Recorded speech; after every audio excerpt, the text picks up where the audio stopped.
The ongoing drama between Sharon Newman and Phyllis Summers on The Young and the Restless has always been intense. These two characters rarely see eye to eye, and their history is filled with bitter fights and sharp words. Last week, however, their rivalry took a shocking turn when they found themselves trapped together in an unknown location, forced to face not only their mysterious captor but also each other. Sharon woke up in a filthy room, confused and unsure if what she was experiencing was real. Case brought depth to her performance as Sharon tried to make sense of the situation. Was she hallucinating? Had she been drugged again? The realization that this was truly happening sank in when she spotted Phyllis nearby. Phyllis, always quick with a sharp remark, reacted with pure frustration. "Oh, hell no," she muttered, realizing she was stuck with Sharon. From there, the tension exploded as both women accused each other of setting up the kidnapping.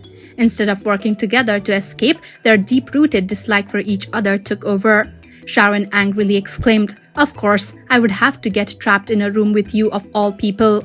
But as time passed, they had to put their differences aside. While their arguments were fiery and full of insults, fear was always present. They knew they needed each other to survive. Despite the high stakes, the scenes had moments of humor.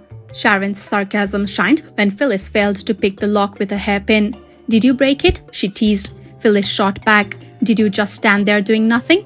As they searched the room, they discovered books suggesting they were in a psychiatric facility called Havenhurst. Sharon, never missing a chance to call out Phyllis, remarked, "There's nothing shameful about getting treatment.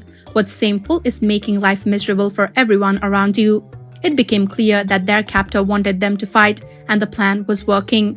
The drama escalated when Phyllis lashed out over Sharon's past mistakes. Phyllis was still furious that Sharon had falsely believed she killed Heather and had blamed Daniel. But Sharon refused to let Phyllis take the moral high ground. She pointed out that Phyllis had manipulated and hurt others just as much, if not more. Sharon then delivered a cutting line. "You don't have drugs in your system this time. No, this is just who you are, filled with anger and hate. When you faked your death and made your children suffer, that was all you. You are the poison." By the end of the week, they had moments of unexpected connection.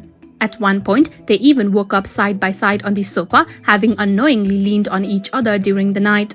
Phyllis suggested they dig deeper into their issues, trying to understand why they hated each other so much. Could this forced time together change their relationship forever? While it's unlikely they'll ever be friends, this experience could reshape their rivalry, much like Catherine Chancellor and Jill Abbott's legendary feud evolved over time. The big question remains, who kidnapped Sharon and Phyllis, and why?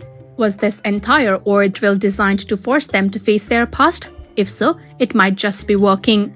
No matter what happens next, Sharon Case and Michelle Stafford delivered some of the most gripping performances of the week, proving once again why they are two of daytime television's best actresses.